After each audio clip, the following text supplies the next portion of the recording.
The Kremlin is currently preparing for mass riots across Russia. There are direct signs that Vladimir Putin is preparing for mass mobilization in Russia. In particular, the Institute for the Study of War noted the main point in its report on July 22.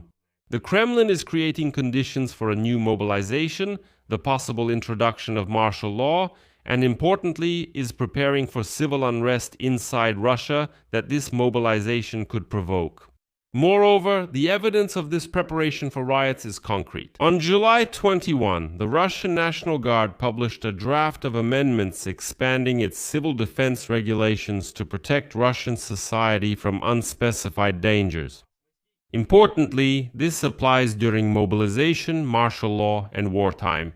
This wording, unspecified dangers, in the document of the security agency, which reports to Vladimir Putin and is responsible for dispersing protests, means only one thing. They expect people to take to the streets. Why will they protest? Because Putin is preparing for mobilization.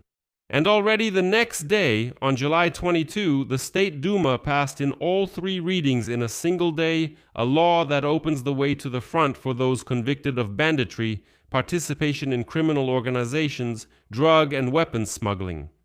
And now it is reported that Putin is trying to quickly plug a critical gap at the front with convicts. And according to Ukrainian intelligence, in the fall, Russia plans to mobilize at least 500,000 people.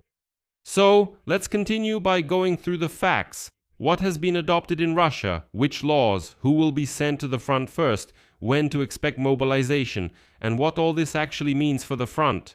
My name is Pechiy. Let's break down this topic, but before we start, I ask you please subscribe to this YouTube channel. We are moving towards the mark of 300,000 subscribers, so I will be personally grateful to you for your subscription. It doesn't take long, just a second of your time, and I will be very thankful. It's very, very important. I'll begin with the latest and most specific information. On July 22, the State Duma of the Russian Federation passed a government bill expanding the range of convicts who can sign contracts with the Ministry of Defense. During mobilization and wartime, this is important. Listen carefully. During mobilization and wartime. The point is that Vladimir Putin wants to send even more convicts to war, and he has already signed this law. The list of articles under which you can now go to the front instead of prison is only 11 in total. I'll briefly go over the articles of the Criminal Code of the Russian Federation. This includes smuggling of cash, drugs, weapons, explosives, nuclear materials, and pathogenic biological agents, as well as organized crime. The nuclear topic covers illegal handling of nuclear materials, theft, and extortion involving nuclear materials. Plus, unauthorized access to secured facilities, breaches of security at fuel and energy complex sites, loss of documents containing state secrets, and organizing illegal migration. The sentences for these articles are serious. For banditry and participation in criminal organizations, you can get up to 15 years, and for the most severe parts of the article on drug smuggling, life imprisonment is possible.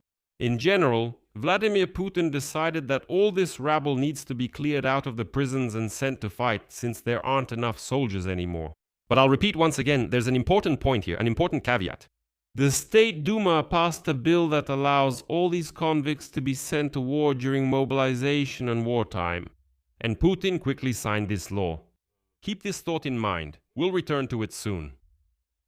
The bill was presented in the State Duma. It was presented by the Deputy Minister of Defense, the head of the main military political directorate of the Russian Armed Forces, Army General Viktor Gorymykin. And here is his main point regarding the essence of the law. The document will increase the number of Russians subject to military service and will contribute to Russia's efforts to recruit servicemen for the war in Ukraine in 2026. In other words, the goal has been stated directly: to recruit more people for the war against Ukraine.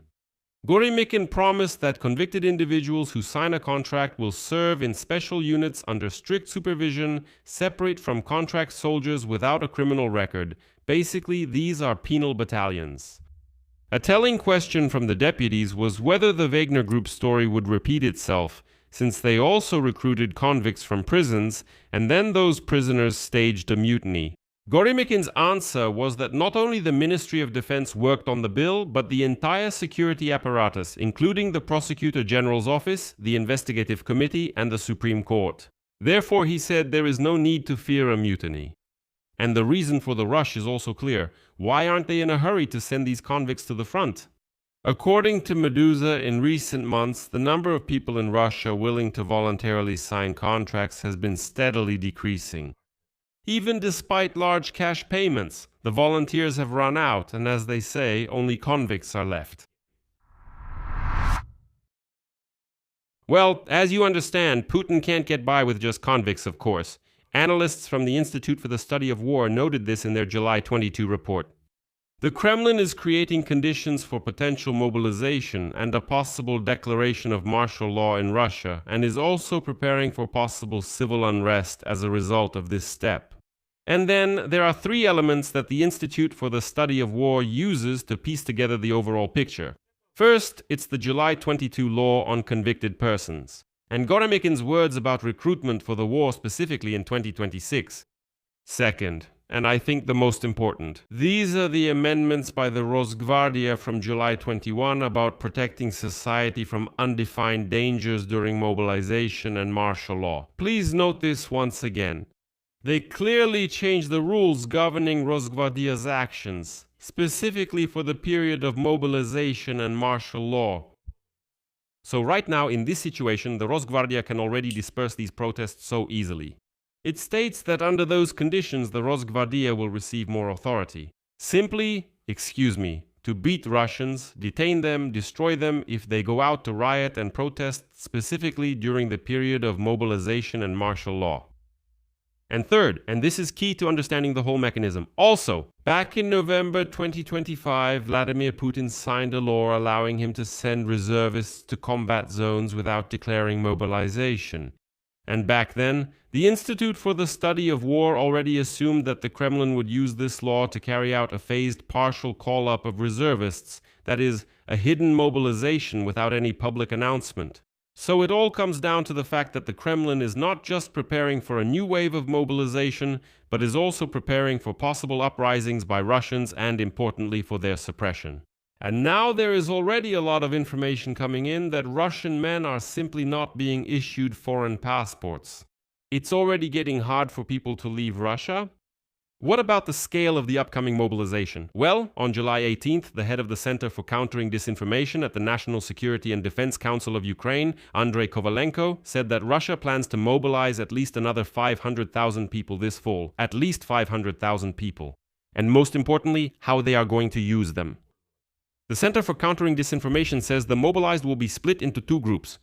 The first group, which will be less fortunate after about 2 weeks of training, will be sent straight to the front in Ukraine to make up for losses. The second group will be trained for a longer period and used to stretch the front line and open new axes of attack near the Ukrainian border. This second scenario is a direct threat of opening new sections of the front.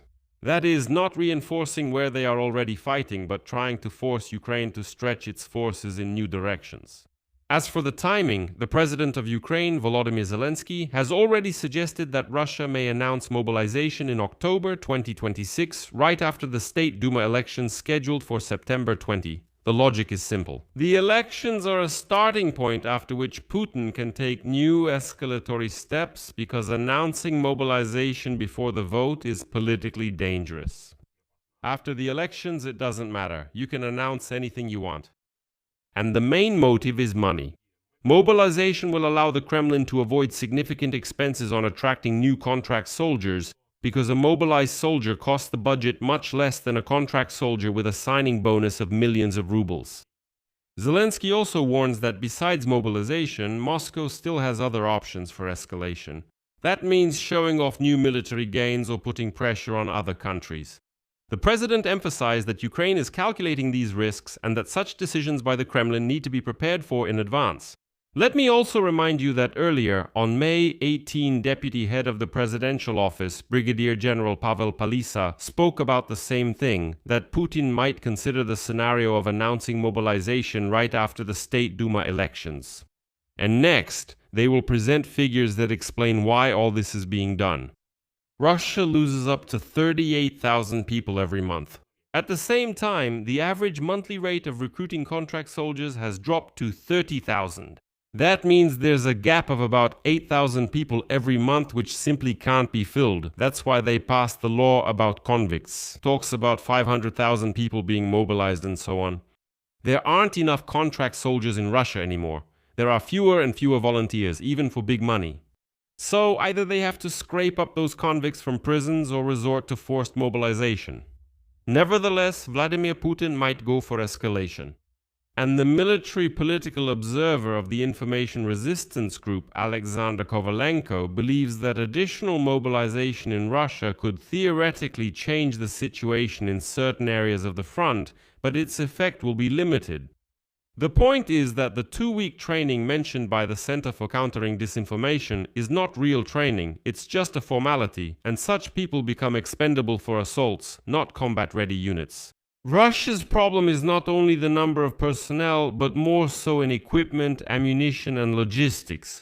After our strikes on oil refineries and warehouses, their situation keeps getting worse.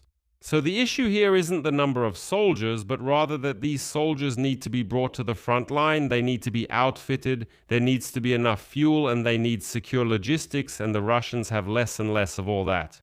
But we can't underestimate the threat either.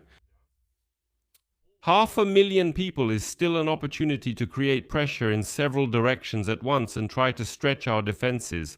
That's why Zelensky says that the main priority this winter is the stability of the front line. A separate question is why mobilization has not yet been officially announced, even though everything already indicates that it is actually underway and the preparatory work is already in full swing. So, according to Russian media, one of the reasons is that Putin is delaying mobilization thanks to the advantage in ballistic missiles over Ukraine. That is, for now, he is betting on missile terror against Ukrainian cities rather than on manpower. The second reason is political. The State Duma elections are on September 20th, announcing mobilization before the vote would definitely ruin his image. Let me explain here. Many people say, oh come on, these elections in Russia are all rigged anyway, it's all nonsense. The thing is, on the one hand, it seems like yes, but in reality no. The thing is, it's vital for Putin to maintain this facade. The thing is, Putin's autocracy has always hidden behind a facade of democracy.